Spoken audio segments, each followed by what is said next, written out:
Μάλιστα. Οι καφέ κοιλίδες, καφέ σημάδια. Τα υπερλίβε spots, στα κυπριακά τα λένε τάτσες, είναι καφέ σημάδια στα χέρια συνήθως. Είναι μελαχρωματικές κοιλίδες, είναι αυξημένη μελανίνη στα χέρια από τη χρόνια ανέκθεση στον ήλιο.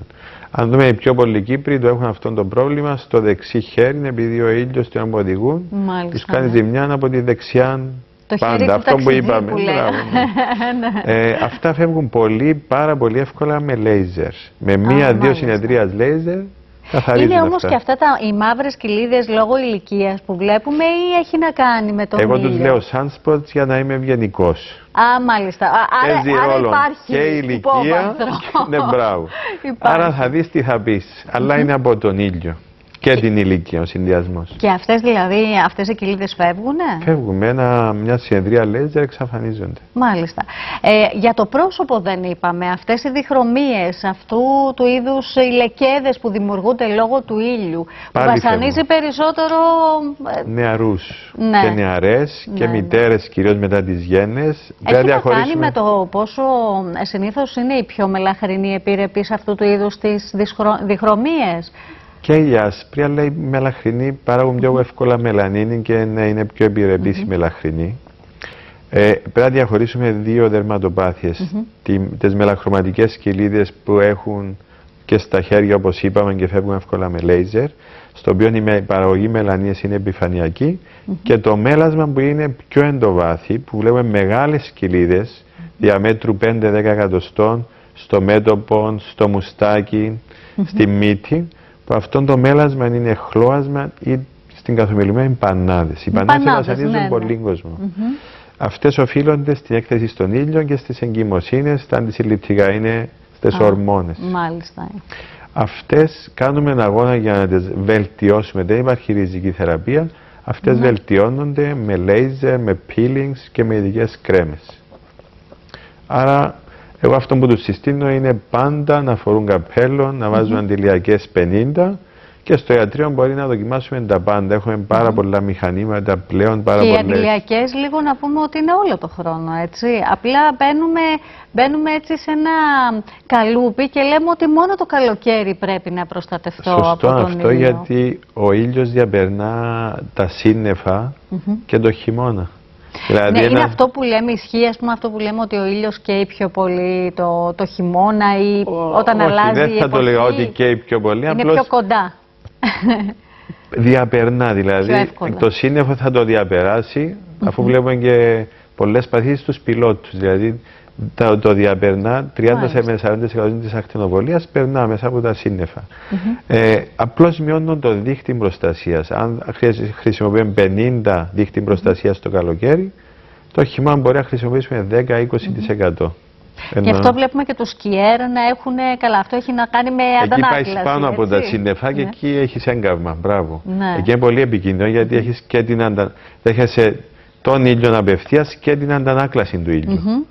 Και εκεί μπορεί να καείς πολύ εύκολα το χειμώνα, να πας για ένα σκι στην Ελβετία, στην Αυστρία, μπορεί να καείς εύκολα. Μάλιστα. Μακάρι να έχουμε αυτή τη δυνατότητα. Λοιπόν, η κυρία Αθηνούλα στη γραμμή, καλησπέρα σας. Καλησπέρα σας, συγχαρητήρια για την εκπομπή σας. Να είστε καλά, ευχαριστούμε πολύ. Θέλω να ρωτήσω τον γιατρό, μετά από μια εγχείρηση καρδιάς που έχει κάνει ο άντρας μου, το έχει εμφανιστεί έρπης στο μάτι. Δηλαδή έβγαλε από πάνω στο φλέβαρο κάτι μικρά, όπως εξήγησε ο γιατρός, άσπρα, και τα είχε πειράξει. Ταλαιπωρείται συνεχώς. Έχουμε πάει σε όλους τους οφθαλμιατρούς και δυστυχώς δεν του περνά. Επανέρχεται από πάνω στο φρύδι του και έχει επηρεάσει και το μάτι του, ενώ την όραση. Μπορεί να μας πει κάτι ο γιατρός για το θέμα? Μάλιστα, κυρία Αθηνούλα, ευχαριστούμε πολύ. Θα ακούσετε τον γιατρό. Η κυρία Μαρία. Ναι, καλησπέρα σας. Ναι, καλησπέρα. Παρακαλώ, ήθελα να ρωτήσω τον γιατρό. Γεννήθηκε ένα μωρό, τώρα είναι 1 χρονού, αλλά όταν γεννήθηκε είχε ένα μελάνομα, ένα σημάδι μαύρο στο πόδι του, πάνω στη ζάμπα, πάνω ψηλά. Μεγαλώνοντας το μωρό, μεγαλώνει και το σημάδι αυτό. Είναι σκούρο, σχεδόν μαύρο. πρέπει να το δει κάποιος δερματολόγος, πρέπει να αφαιρεθεί το δέρμα αυτό που είναι σκούρο, τι να κάνουμε? Μάλιστα κυρία Μαρία, ευχαριστούμε. Κυρία Χριστοδουλίδου. Καλησπέρα σας. Καλησπέρα. Θέλω να ρωτήσω τον γιατρό. Τα νύχια των ποδιών μου χοντρίνα και δεν μπορώ να τα κόψω. Και όχι μόνο το νύχι, αλλά και οι άκρες των δαχτύλων μου είναι πολύ χοντρό. Και κατσουνώσαν και τα δάχτυλα μου. Τι μπορώ να κάνω? Μάλιστα. Μάλιστα κυρία Χριστοδουλίδου, ευχαριστούμε. Λοιπόν, για τον έρπη πάνω από το μάτι. Πρέπει να το δούμε. Επειδή σίγουρα επίπονο, πρέπει να δούμε αν είναι έρπης πρώτα, πρέπει να δούμε αν θα συνεργαστεί δερματολόγος οφθαλμίατρος. Επειδή ανάφερα ότι επηρεάστηκε και η όραση του.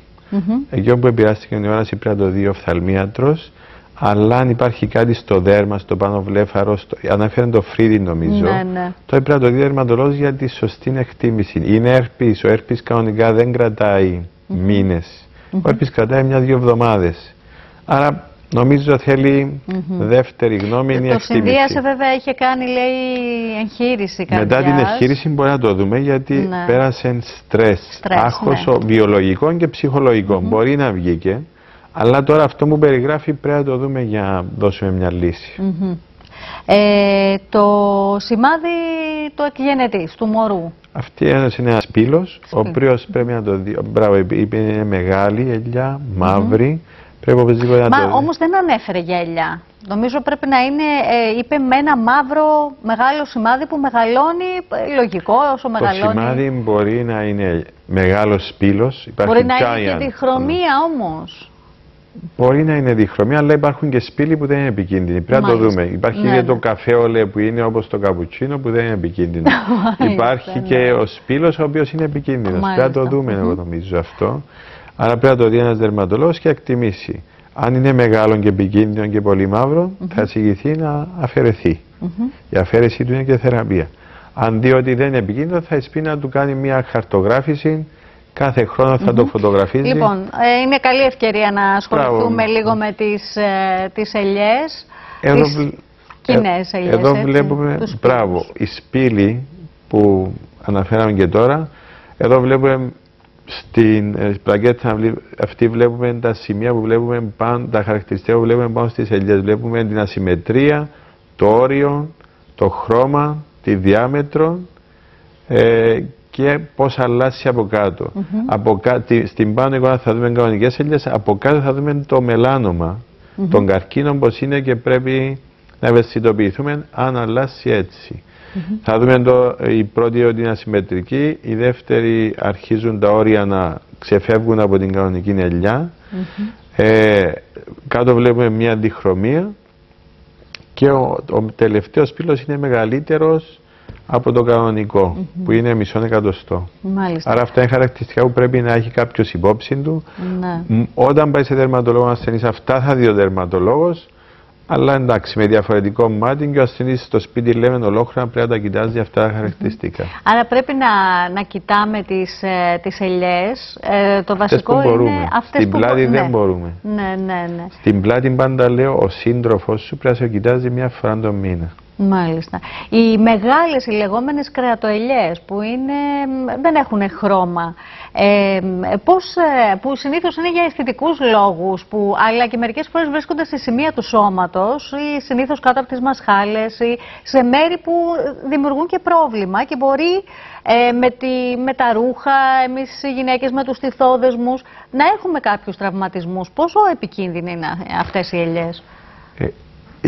Κρέατοελιές οι λεγόμενες, πρέπει να δει κάποιος, κάποτε μπορεί να είναι και αυτές επικίνδυνες, αλλά όταν λένε κρέατοελιές υπάρχουν και τα θυλώματα που δεν είναι καθόλου επικίνδυνα. Είναι αυτά που ανέφερες στο λαιμό, στις μασχάλες. Αυτά είναι συνήθως θυλώματα, τα βλέπουμε σε υπέρβαρους ή σε κάποιους που έχουν ορμονικά προβλήματα, τα βλέπουμε μετά από γέννες και από εγκυμοσύνες και αυτά αφαιρούνται πολύ εύκολα με το λέιζερ. Σε αυτά δεν είναι επικίνδυνα, αλλά πρέπει πρώτα πριν να καεί να το δει οπωσδήποτε δερματολόγος. Υπάρχουν και μεγάλες ελιές που μπορεί να είναι 2, 3, 4 εκατοστά. Αυτή την ελιά που είναι πιο μεγάλη από 1 εκατοστό, οπωσδήποτε θα τη στείλουμε για βιοψία. Δεν θα την κάψουμε. Θα αφαιρεθεί και θα σταλεί για βιοψία, γιατί μπορεί και από αυτές που δεν έχουν χρώμα να εξελιχθεί καρκίνος του δέρματος. Οι μεγάλες οι ελιές που μπορεί να εντοπίζονται σε διάφορα σημεία του σώματος μας. Ας πούμε, σε ένα μωρό παιδί, ένας γιατρός βλέποντάς το μπορεί να σου πει καλύτερο είναι να το αφαιρέσεις. Για ποιο λόγο το λέμε αυτό το πράγμα? Επειδή όλες οι ελιές δυνητικά μπορεί να εξελιχθούν σε καρκίνο. Ειδικά σε μέρη που, ας πούμε, χέρια, πόδια που εκτίθενται, που είναι... Τα πόδια στατιστικά είναι πιο συχνός ο καρκίνος. Αν είναι μεταξύ των δαχτύλων μια ελιά, αν είναι στο πέλμα, είναι δύσκολο να τη βλέπει κάποιος κάθε μέρα. Μάλιστα. Άρα εκεί ο κίνδυνος είναι πιο ψηλός και λέμε σίγουρα αφαίρεσέ τη. Κυρίως μεταξύ των δαχτύλων, πάντα εγώ τους λέω, και στο πέλμα. Εκεί καλύτερα να αφαιρείται. Να πούμε ότι υπάρχουν και ελιές μέσα στη στοματική κοιλότητα και στα γεννητικά όργανα. Μάλιστα. Που εκεί είναι δύσκολο να τη δεις, κάποιος δεν τα ξέρει και μπορεί από εκεί να αρχίσει ένα μελάνομα και εντάξει, να οδηγήσει σε... Το μελάνομα όμως βλέπουμε και κάποιες, έχουμε... Αυτά είναι μελανόματα, αυτά δεν είναι ελιές. Αυτά είναι τα μελανόματα λόγω της ακτινοβολίας. Αυτά είναι ελιές που εξελίχθηκαν σε μελάνομα. Αυτό λέμε, ότι η ελιά μπορεί να εξελιχθεί σε έτσι πράγμα, σε καρκίνο. Και το βασικός, να το πω, επιβαρυντικός παράγοντας είναι ο ήλιος. Είναι πολύ παραγοντικό, αλλά το βασικό είναι ο ήλιος. Ναι, η έκθεση στον ήλιο. Τα εγκάμματα... Και όταν μιλάμε για έκθεση στον ήλιο, μιλάμε υπερέκθεση. Εάν έχουν γίνει έρευνες, αν έχεις πολλά εγκάμματα σαν παιδί, τότε αυξάνεται πολύ το ρίσκο σου. Ναι, θέλω έτσι λίγο να μιλήσουμε για τα εγκάβματα. Αν αυτό ισχύει που λένε ότι προστατεύστε τα μικρά παιδιά να μην καούν όσο είναι μικρά σε μια ηλικία μέχρι 12-13. Μπράβο, αν γίνεις 30 και έχεις 20-30 έντονα εγκάβματα, αυξάνεται το ρίσκο σου να έχεις καρκίνο μετά. Εννοώντας έντονο έγκαυμα. Έντονο έγκαυμα, να κοκκινήσεις πολύ, να βγάλεις φυσαλίδες. Δηλαδή το έγκαυμα το αυτό τι βαθμού είναι το είναι το πρώτου βαθμού. Μάλιστα. Μπορεί να πάει και δευτέρου βαθμού, αλλά εντάξει, δεν παίζει ρόλο. Τα άσπρα άτομα που θα κοκκινήσουν πολύ έντονα, αυτό θεωρούμε έγκαυμα. Και μετά από ένα ξεφλούδισμα έτσι έντονα, μια απολέπιση. Επίσης, άλλος παράγοντας είναι πόσες ελιές σε αριθμό έχω πάνω μου. Τώρα βγήκε μια νέα έρευνα που λέει αν έχει κάποιος στο έναν του χέρι πάνω από 12 ελιές, είναι αυξημένος ο κίνδυνος. Σε ένα χέρι μετρήσεις πάνω από 12 ελιές. Γιατράκο, θα μας βάλετε τώρα να μετράμε τις ελιές μας. Ναι, πάνω από 50 σε όλο το κορμί πρέπει να κάνεις τη διερεύνηση. Ναι. Μάλιστα. Το λέω αυτό επειδή έχουμε ασθενείς που έχουν 300, 400, 500 ελιές. Μάλιστα, φτάνει δηλαδή σε τέτοια μεγέθη. Είναι κληρονομικές. Μπράβο, αυτό θα κατέληγα ότι υπάρχει πλέον στο μελάνομα και το γονίδιο. Δηλαδή με ανάλυση DNA μπορεί να σου πει κάποιος αν θα έχεις καρκίνο ή όχι, κατά προσέγγιση, δεν είναι απόλυτο. Μάλιστα. Άρα αν έχεις δύο γονείς που είχαν καρκίνο του δέρματος, το πιο πιθανό είναι να αποκτήσεις και εσύ. Μάλιστα, οπότε πρέπει να είμαστε... Ή ο ένας γονιός αν έχει, πάλι σε υψηλού κινδύνου. Αν είσαι κοκκινομάλης, πάλι σε υψηλού κινδύνου. Δηλαδή έχουμε κάποιους που τους θέτουμε στις κατηγορίες ψηλού κινδύνου. Ο καρκίνος του δέρματος ήθιστε να λέγεται ότι είναι πιο επιθετικός. Το μελάνομα, ναι. Το μελάνομα είναι ο πιο επιθετικός. Ο πιο επιθετικός. Δεν είναι το μελάνομα θα σου δώσει σημεία ότι έχεις καρκίνο με αιμορραγία, φαγούρα όταν έχει ήδη διεισδύσει βαθιά. Μάλιστα. Άρα γι' αυτόν κάποτε εμείς ανακαλύπτουμε με τη δερματοσκοπία σε πρώιμο στάδιο των καρκίνων και αφαίρεση του και θεραπεία. Ενώ αν τον αφήσουμε και αιμορραγήσει ή μεγαλώσει, τότε ήδη έχει προχωρήσει. Μπράβο. Και αρχίζουν οι μεταστάσεις στον εγκέφαλο, στους πνεύμονες, στο σηκώτη και είναι πολύ επιθετικό καρκίνο. Μάλιστα.